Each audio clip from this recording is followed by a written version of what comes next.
Once again, folks, Columbine is in the press, but this time it's actually because of a video game based on the shocking events. Now, Super Columbine Massacre RPG, yes, that's the name, recreates the incident and puts you in the shoes of the gunman. Now, with all the controversy at Slamdance, many people are saying that a line needs to be drawn. So here's the rundown on the story that is bringing the issue of video game censorship to the forefront. Super Columbine RPG recreates the morning of April 20th, 1999, and asks players to relive that day through the eyes of Eric Harris and Dylan Klebold, the two responsible for the deadliest school shooting in American history. The game was a finalist in the Slamdance Guerrilla Game Maker competition until the festival's president, Peter Baxter, pulled the game from the competition to avoid potential lawsuits. Slamdance says, quote, "There are moral obligations to consider with this particular game and the preservation of the Slamdance organization and its whole community," end quote. Now, almost half the competition's 14 finalists have withdrawn their entries. They call Slamdance's move an insult to their medium. How real is too real? Is Slamdance's position justified? And why are video games held to a higher standard than that of their film counterparts at the same festival? Decide for yourself, folks. It's The Loop.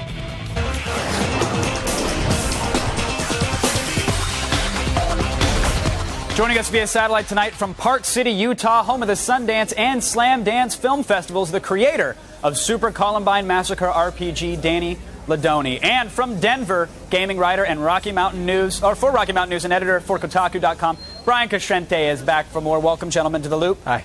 Danny, I'd like to start with you, sir. Thanks for having me. It's a pleasure to have you here. I've been doing all the research. I read the artist statement on your website, and I'm not entirely sure I buy it. In fact, some people have called you disingenuous at best. So please, do me and everybody else at home the favor. Take us back to the day you discovered RPG Maker. What went through your head when you decided to make this game? Like, why make a game based on Columbine? When I discovered RPG Maker, it occurred to me that I could spend the next 6 months working on a game. And I asked myself, if I can make a game about anything I wanted to, what would I want to make a game about?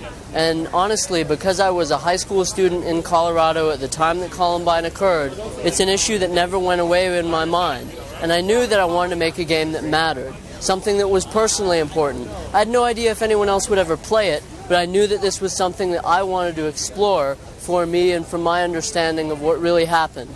All right, and you sat down, you toiled away, you did extensive research, which I have to give you kudos for there. And 6 months later, you came out with this game. And Brian, I know you've been following the story very closely. You've played the game.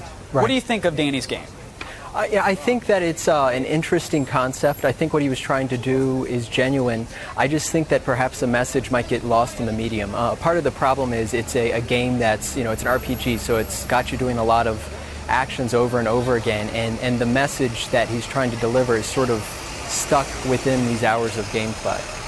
So, Danny, how do you feel about that? Do you think that the medium might have actually gotten in the way of the message here, that people see a video game based on the events, they see shooting in a cafeteria, and they don't bother to figure out why you decided to put this on a computer screen?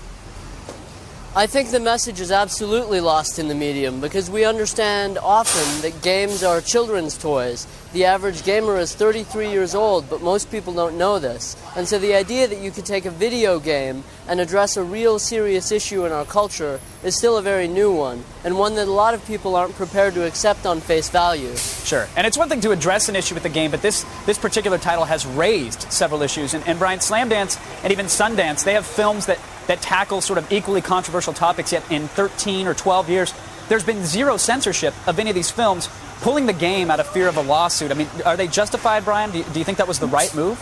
No, I think it would be justified if they decided to never enter the game. But once the game's entered, and not only entered, but actually becomes a finalist, why wait till just before the final selection to choose a winner to actually say, no, we've now decided the game isn't worthy? The game hasn't changed. What's changed is the controversy, I guess. Danny, were you surprised at all when you found out that your game was pulled? What was your reaction?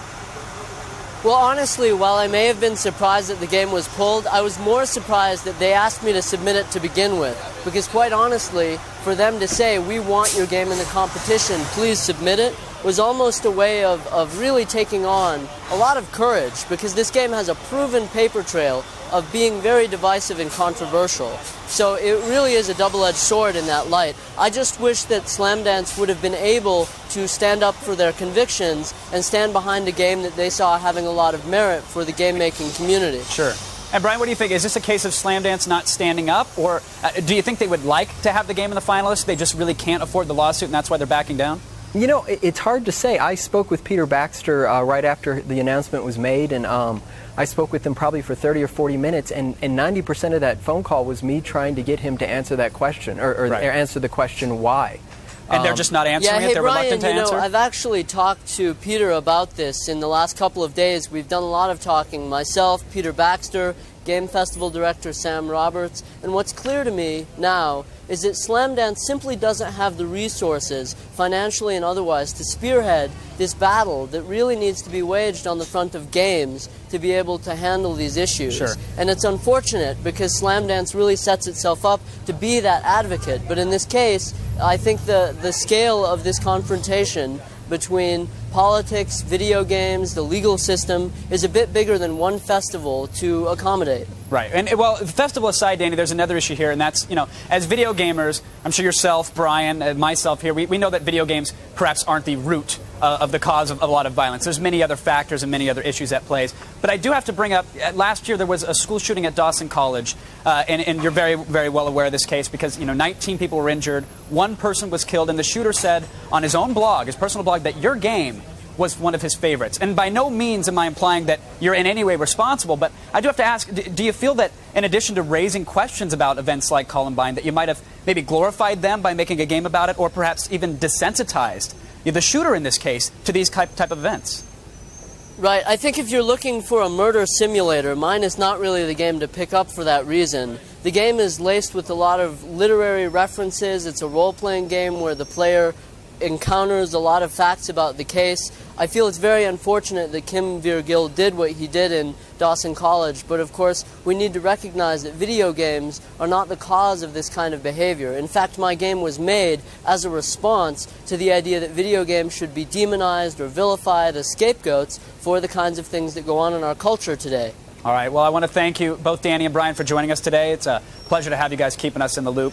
Listen, the controversy over violence in video games has raged since the Pac-Man days, really. But at what point will the same freedom of expression that all other creative mediums share be given to video games? The Columbine game, it may not win any awards at Slamdance, but what it has done is push the envelope further regarding the definition of what a video game is or what it can be. And I applaud Danny for that.